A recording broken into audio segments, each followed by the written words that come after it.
Bonjour à tous chers amis, nous nous retrouvons pour le dernier épisode de ma tier list spéciale animée. Alors bien évidemment, je vous invite à vous abonner, c'est totalement gratuit, c'est la meilleure façon de me soutenir. Si vous tombez par hasard sur cette vidéo, sachez qu'il y a 3 épisodes à mater en amont. Et on perd pas plus de temps, on démarre les potes. Hunter x Hunter, il est le manga animé dont les fans attendent le plus la suite je pense, et je vais vous en expliquer la raison juste après. Alors c'est un shonen écrit et dessiné par Yoshihiro Togashi, il est prépublié depuis mars 1998, Il touche pour genre aventure fantastique et pour thème apprentissage, arts martiaux, assassinat, chasseur de primes, combat, mafia, super pouvoir, vengeance, voilà, vous avez le topo. En mai 2013, le manga il s'est vendu à plus de 65 millions d'exemplaires au Japon et c'est sûrement dû au commencement et à la qualité inégalable de l'arc des fourmis chimères. Ça, je vais vous l'expliquer juste après. On y va pour le synopsis. Alors là, on va suivre Gon Fricks. Il a 12 ans, il vit sur une île reculée. Son père ayant disparu, il vit avec sa tante et sa grand-mère. Mais le jour où il apprend que son père, Jin Fricks, est un hunter et qui plus est l'un des meilleurs de son temps, il décide de se réputer aux très réputés examens des hunters afin de décrocher le certificat et ainsi pouvoir se mettre à la recherche de son père. Cependant, l'examen qui a lieu chaque année est très difficile et très très dangereux. Les participants peuvent y mourir à tout moment. Donc durant l'examen, il va rencontrer plusieurs personnages, ennemis comme amis, dont Kurapika, dont lui le seul but c'est de venger son clan assassiné, Leolio, qui lui il veut des thunes, tu vois clairement, Killua, donc lui va être le second protagoniste de l'animé. C'est un fils d'une famille d'assassins d'élite très réputée, il s'est enfui de sa famille car il déteste qu'on décide de sa vie à sa place, et son unique but pour devenir hunter c'est d'enfermer toute sa famille. Et enfin, mon personnage préféré, le très redoutable Hisoka, dont le seul plaisir est de se battre contre des guerriers extrêmement forts, dans le cas contraire, il massacre froidement ses ennemis. Donc Gon, il va devoir se frayer un chemin parmi tous ses concurrents, mais son charisme, son courage et surtout son incroyable capacité à s'attirer la sympathie des gens le tireront des mauvais pas bien des fois. Donc si jamais il vous prend l'envie de le débuter, vous avez d'ores et déjà 148 épisodes à visionner. Vous avez d'ores et déjà 148 épisodes à visionner en 7 arcs distincts. Donc comme je vous l'ai dit précédemment, Hunter x Hunter a commencé il y a maintenant 20 ans à peu près. Il est l'un des succès vraiment phares du shonen, tu vois, avec Naruto ou One Piece. Cependant, au plus grand malheur des fans, il connaît un rythme de parution absolument pas fixe. Yoshihiro Togashi, il a déjà mis malgré lui en pause plusieurs fois sa série à cause de ses problèmes de santé, particulièrement de dos. Donc bien que l'épisode 148 a pour conclure l'aventure de Gon et Killua, cette œuvre, elle est absolument pas terminée. Parce que évidemment, un tome tous les 2, 3, 4 ans, ça ravit pas les fans. En outre, je dirais que Hunter x Hunter est l'incarnation même du shonen de base, mais du bon côté des choses. On n'est pas fixé seulement sur le protagoniste principal, mais sur l'ensemble des personnages, tu vois. Ça mélange scènes d'émotions et de combats splendides, personnages intrigants, mêlant réflexion humaine et psychologique. C'est vraiment un bon point fort. C'est un animé doté, je pense, d'un très très fort potentiel et c'est pour ça que je l'ai mis ici. Et j'espère qu'il reprendra un rythme de parution vraiment constant et c'est sûr qu'il deviendra un classique. Vinland Saga. Si vous êtes fan de la série Viking ou de ce genre en particulier, restez. Vraiment, cet animé il est vraiment fait pour vous. Et bien que pour certains, cette œuvre elle est très récente, sachez que c'est faux. Seule la version animée l'est. Elle est publiée depuis juillet 2019 pour être précis, et ce manga, il a en effet 15 ans. Il est écrit et dessiné par Makoto Yokumura. La saison 2, elle est prévue pour bientôt, bien que la date reste incertaine. Donc il touche pour genre action, aventure, drame et historique, parce que c'est vraiment un animé qui se base sur l'histoire, et pour thème combat, histoire, vengeance. Donc mêlant personnages et événements historiques avec de nombreux éléments fictifs aussi, Vinland Saga est le récit d'un jeune Islandais nommé Thorfinn Thorson. Ce fils d'un illustre guerrier repenti verra sa vie basculer lorsque son père est assassiné par des pirates menés par le rusé Asherato. Animé par la vengeance, Thorfinn suivra puis intégrera cette bande avec le désir et l'unique but de tuer dans un duel loyal l'assassin de son père. Cependant, il se retrouve pris au milieu d'une guerre pour la couronne d'Angleterre. Donc en gros, les gars, pour résumer, il rejoint l'assassin de son père dans l'unique but de le niquer en 1v1. Voilà, c'est très clairement ça. Donc je vais pas vous mentir, dans quelques forums que je suis, certains crachent sur la fin de la première saison, particulièrement les 2 derniers épisodes, simplement parce qu'on n'a pas la fin que le grand public, entre guillemets, attend. C'est justement ça pourtant qui fait la qualité scénaristique de l'œuvre, et je pense, c'est les mêmes mecs qui voulaient, tu vois, que Daenerys et Jon, ils aient des enfants et qu'ils vivent heureux à Port-Réal. Mais bref, c'est pas le sujet. Donc c'est un très bon animé et la saison 1 n'étant apparemment qu'un prologue, j'invite vraiment tous les fans de ce genre et autres finalement à vous y pencher, ça vaut vraiment le coup. C'est une petite merveille une fois de plus de l'animation de 2019, hein, mêlant émotion, bouleversement, frisson, retournement de situation, scène de combat épique. Franchement, tout est au rendez-vous et c'est vraiment un très très bon potentiel. Blue Exorcist, c'est un shonen écrit et illustré par Kazu Koto. L'animation dispose d'une saison 1 de 25 épisodes il me semble, ainsi qu'une deuxième de 12 épisodes. Il me semble également aussi qu'un film est disponible. À vous d'aller le mater. Si jamais l'anime il est dispo sur Netflix aussi, hein, je le dis maintenant, sinon je vais zapper. Alors il touche pour genre action, aventure, comédie, drame, fantastique, school life et surnaturel, et pour thème démon, école, magie. Donc ici on va suivre Rin. Rin qui est un jeune garçon qui a été adopté lorsqu'il n'était qu'un bébé par de grands exorcistes.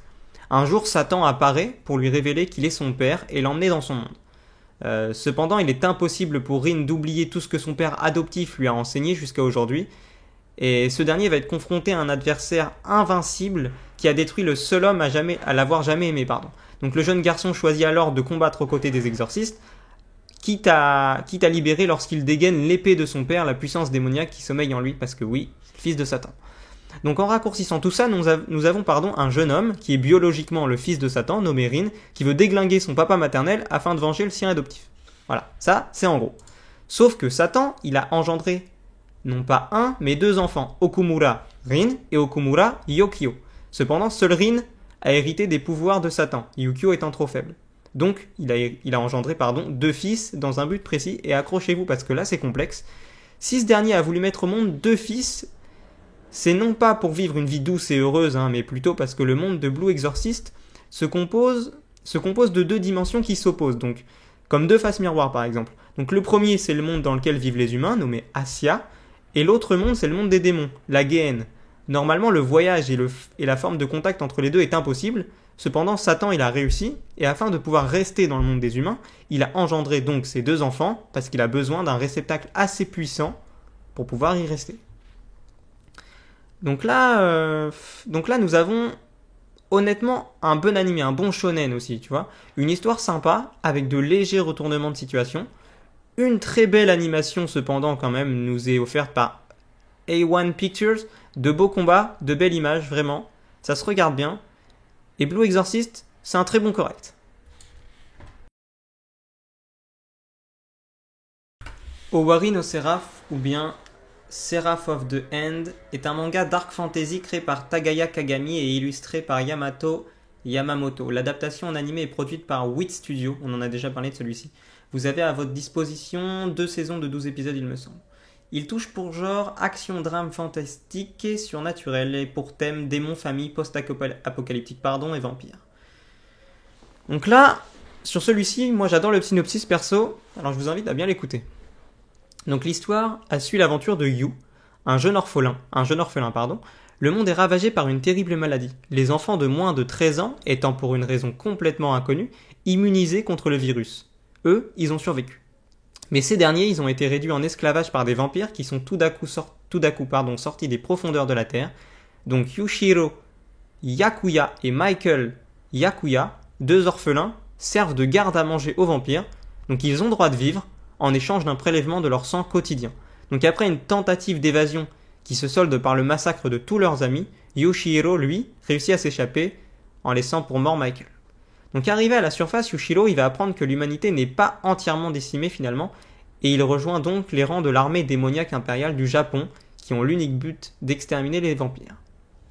Donc je trouve honnêtement que quand tu lis le synopsis, ça a l'air intéressant, c'est un petit délire post-apocalyptique, et moi, grand fan de Buffy contre les vampires, les gars, j'adore le concept, hein, j'apprécie moi cet univers.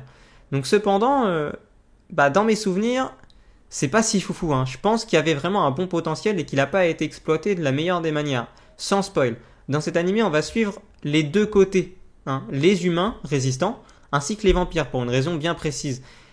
Et ça, c'est intéressant. Le chara-design des personnages, il est pas moche, mais c'est pas le meilleur non plus. En prime, les gars, je me rappelle d'un événement marquant de la fin que j'avais trouvé complètement éclaté, en fait. Il y avait un délire mecha seulement à la fin de l'animé pour conclure la saison 2 et tu te dis, qu'est-ce que ça fout là, ça? Donc je vais pas vous mentir les gars, bah c'est un bon moyen quoi. Voilà, ça vaut pas plus et c'est dommage parce qu'il y avait vraiment un bon filon à exploiter. J'ai eu une coupure de courant les gars pendant le rec et j'ai failli avoir un seum de ouf. Bref, c'est pas le cas. Tokyo Ghoul, et là ça touche mes sentiments les plus enfouis. C'est mon animé préféré, en tout cas la saison 1, voire la saison 2 à la limite, mais pas la suite malheureusement. Tokyo Ghoul Re a été malheureusement faite à la va-vite en version animée. Je parle pas du manga qui là c'est vraiment un pur chef-d'œuvre. La version animée en fait manque beaucoup de passages importants. Et ça c'est problématique. Donc bref, Tokyo Ghoul ça touche pour genre action, drame, horreur, épouvante, mystère psychologique et surnaturel. Ah oui, c'est un seinen et non pas un shonen. Je vais vous remettre là une petite définition afin que vous captiez bien pour les novices. Donc il touche pour thème gore, monstre et oui, c'est pour public averti les gars, il y a beaucoup de violence. Donc bref, avant d'entamer le synopsis, les gars, faut aussi que je vous parle du meilleur opening du monde. Il s'agit d'Unravel. Il est emblématique, il est rempli d'émotions et d'une beauté sans pareil. C'est vraiment ma musique tout animée confondue préférée. À l'écriture et à l'interprétation, c'est Teka. Donc pas Teka Azukeri, mais plutôt Kitahima Toru.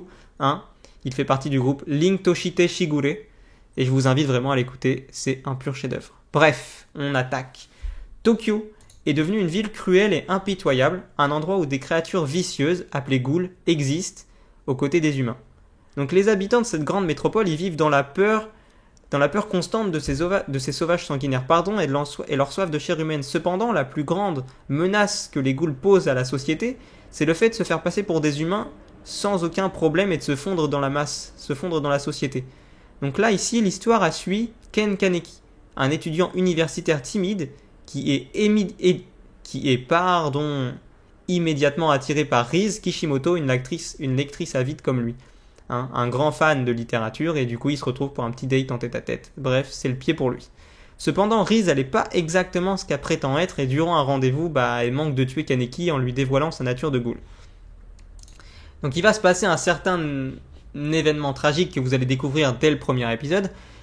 Kaneki il va survivre grâce aux organes de Riz greffés à la place de ceux qu'elle avait détruits en l'attaquant. Donc le jeune homme en fait il va désormais être un hybride entre mi-humain, mi-ghoul et va vivre un véritable enfer et c'est là que l'histoire commence et c'est un pur chef-d'œuvre. Donc je vais revenir sur ce que j'ai dit au début. L'animation de la saison 1 c'est clairement un 10 sur 10. C'est parfait en fait. La saison 2 elle est légèrement en dessous. Et l'adaptation de la suite, Tokyo Ghoul Re, comme je vous l'ai dit, elle a été très clairement bâclée. En gros, le studio Pierrot, il a détruit honnêtement l'œuvre de Ishida Sui. Donc oui, le manga, il est génial. Mais quand tu le suis en version animée et que tu as le droit à une saison 1 parfaite et une suite qui est produite de cette manière, ça fout clairement le seum en fait. Honnêtement, je vous conseille de mater au moins la saison 1 et je peux te dire que vous allez adorer. C'est une pure merveille remplie d'émotions, de scènes en tout genre, que ce soit gore, touchante, de combats de ouf, c'est une perfection et les personnages ils sont tous dingues. Le glow-up de Kaneki Ken également est incroyable, c'est excellent pour Tokyo Ghoul. Matez-le s'il vous plaît. J'avais envie de conclure ma tier list les amis avec l'animé qui en a sûrement initié plus d'un. Je regroupe tout ici les gars, je vais vous parler de Dragon Ball, Dragon Ball Z, Dragon Ball Super, vous avez compris, ici on parle de l'animé, de l'animation. Donc bien sûr, Dragon Ball, c'est l'œuvre principale du grand Akira Toriyama. Nous avons eu droit aussi à Dragon Ball GT qui n'est pas adapté du manga officiel. Nous avons eu aussi droit à Dragon Ball Z Kai qui là est adapté de Dragon Ball Z en fait, qui subit juste une refonte graphique. Plus récemment, nous avons eu le droit à Dragon Ball Super qui là est une suite officielle de Dragon Ball Z. Et encore plus récemment, Dragon Ball Heroes ou quelque chose comme ça qui là non plus n'est pas une suite officielle. En gros, pour clarifier la situation, la Toei Animation, c'est bien ralasse et a bien poncé l'univers de Dragon Ball en général. Donc je vais pas vous mentir, moi j'ai pas découvert Dragon Ball avec Dragon Ball, mais plutôt avec Dragon Ball Z, qui en est la suite directe dans laquelle nous suivons une histoire qui se déroule 5 ans après le mariage de Sangoku et Shishi, désormais parents de Sangwan. Donc oui, moi j'ai découvert quand Raditz, un mystérieux guerrier extraterrestre, s'avère être le frère de Sangoku, arrive sur Terre pour retrouver ce dernier. Il va apprendre qu'il vient d'une autre planète, une planète de guerriers dont il ne reste que 4 survivants et qu'il avait été envoyé à la base sur la planète Terre afin de la conquérir. Donc bien sûr, après s'ensuit la rencontre avec Vegeta, le prince des Saiyans, l'aventure sur Namek avec le plus iconique des méchants tout animé confondu qui est Freezer, l'arc du Super Saiyan 2 de Gohan avec Cell et les cyborgs ainsi que celui de Boo. Donc oui, il y a un très léger scénario au sein de DBZ, hein, mais c'est vraiment léger et c'est pas pour ça que les gens aiment et aiment encore cette œuvre, ont aimé et aiment encore cette œuvre, pardon. C'est davantage pour ces scènes de combat de fou furieux et ces transformations emblématiques. Ça va pas plus loin que ça, car on se rend vite compte en fait que dans Dragon Ball Z, un ennemi d'une force incalculable débarque, il bolosse tout le monde, ils vont power-up dans la salle du temps, et après, ils vont revenir et pop-off l'antagoniste. Hein, voilà, c'est comme ça que ça se passe dans Dragon Ball. Alors oui, c'est une très grande œuvre, très grande œuvre, du manga animé.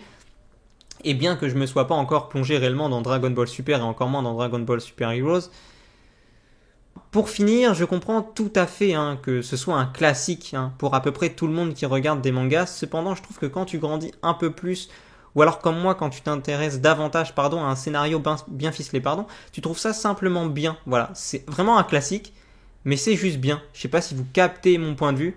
En tout cas, Dragon Ball Z, ce sera toujours la base pour tout le monde. Et ça regroupe énormément d'univers à côté, que ce soit les jeux vidéo, les goodies, enfin bref, c'est Akira Toriyama a créé vraiment une œuvre inoubliable, une œuvre interplanétaire. En tout cas les amis, c'était la fin de ma tier list et j'en suis bien content. Je trouve personnellement que j'ai fait durer ça un peu trop longtemps, pardon. Peut-être aurais-je dû être un peu plus rapide. Cependant, je vous remercie quand même d'avoir tout regardé. Je vous invite une fois de plus à vous abonner, à aimer et à partager ma chaîne les amis, c'est super important pour moi. Et on se retrouve bientôt pour une nouvelle vidéo.